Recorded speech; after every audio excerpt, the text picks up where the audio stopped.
இந்த ஐடி ஃபீல்டில் இருக்கிறவங்களுக்கு நிறைய பேருக்கு தெரியும். என்னன்னா, ஒரு சாஃப்ட்வேரு இல்லைன்னா ஒரு ஆப் இந்த மாதிரி உண்டாக்குறதுக்கு முன்னாடி அவங்க முதல்ல என்ன எழுதணும்னா கோடிங் எழுதுவாங்க. கோடிங், அது கோடிங்னு ஒன்று இருக்குது. இந்த கோடிங்ல என்ன எழுதுறாங்களோ அது நமக்கு தெரியாது. நீங்க அதை பார்த்தீங்க அப்படின்னு சொன்னா ரொம்ப வித்தியாசமா இருக்கும், என்னென்னமோ இருக்கும். அதை நீங்க ஒரு பிரிண்ட் அவுட் எடுத்து பார்த்தீங்க அப்படின்னு சொன்னா உங்களுக்கு ஒண்ணுமே புரியாது. ஆனா அது என்ன அப்படின்னு சொன்னா அதுதான் கோடிங். அப்படின்னா இப்ப நம்ம அந்த பண்ண போகிற அந்த சாஃப்ட்வேருக்கு பின்னாடி அதுக்கு இருக்கிற கீவேர்டு மாதிரி தான் அந்த கோடிங் எழுதுவாங்க.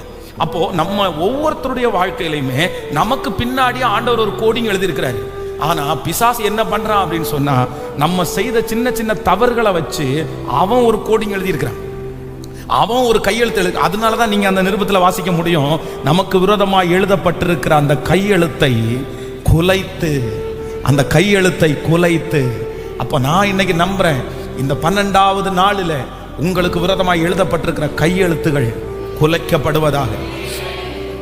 பிசாசு எழுதி இருக்கிற கையெழுத்துகள் குலைக்கப்படுவதாக, குலைக்கப்படுவதாக. மாந்திரிக எழுத்துகள் குலைக்கப்படுவதாக. அது எந்த பேப்பர்ல எழுதியிருந்தாலும், அது எந்த தகடுகளில் எழுதியிருந்தாலும், இயேசுவின் நாமத்தினால் அது செயலிழந்து போவதாக. அது செயலிழந்து போவதாக. அதனுடைய வலிமை இழந்து போவதாக. உங்களுக்கு விரோதமாய் எழுதப்பட்ட எழுத்துகள் இயேசுவின் நாமத்தினால அது செயலிழந்து போவதாக. கோர்ட்ல எழுதப்பட்டிருக்கிற அந்த எழுத்துக்கள் செயலிழந்து போவதாக.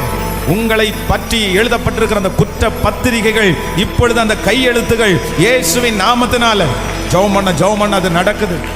உங்க பிள்ளைகளுக்கு விரோதமாக எழுதப்பட்டிருக்கிற அந்த காரியங்கள் இயேசுவின் நாமத்தினால சொல்ல அந்த மகிமை, சொல்ல அந்த மகிமை. ஹல்லேலூயா, ஹல்லேலூயா, ஹல்லேலூயா, ஹல்லேலூயா, ஹல்லேலூயா. கையெழுத்துக்களை குலைக்கிற தேவன், கையெழுத்துக்களை குலைக்கிற தேவன். ஸோ நம்பர் 1, முதலாவதாக ஆண்டவர் கொடுக்கிற ஃபர்ஸ்ட் மாற்றம் என்ன அப்படின்னு சொன்னா, காலங்களையும் சமயங்களையும் மாற்றுகிறவர். எனக்கு விரோதமாக எழுதப்பட்டிருக்கிற கையெழுத்துக்களை மாற்றுகிற கர்த்தர்.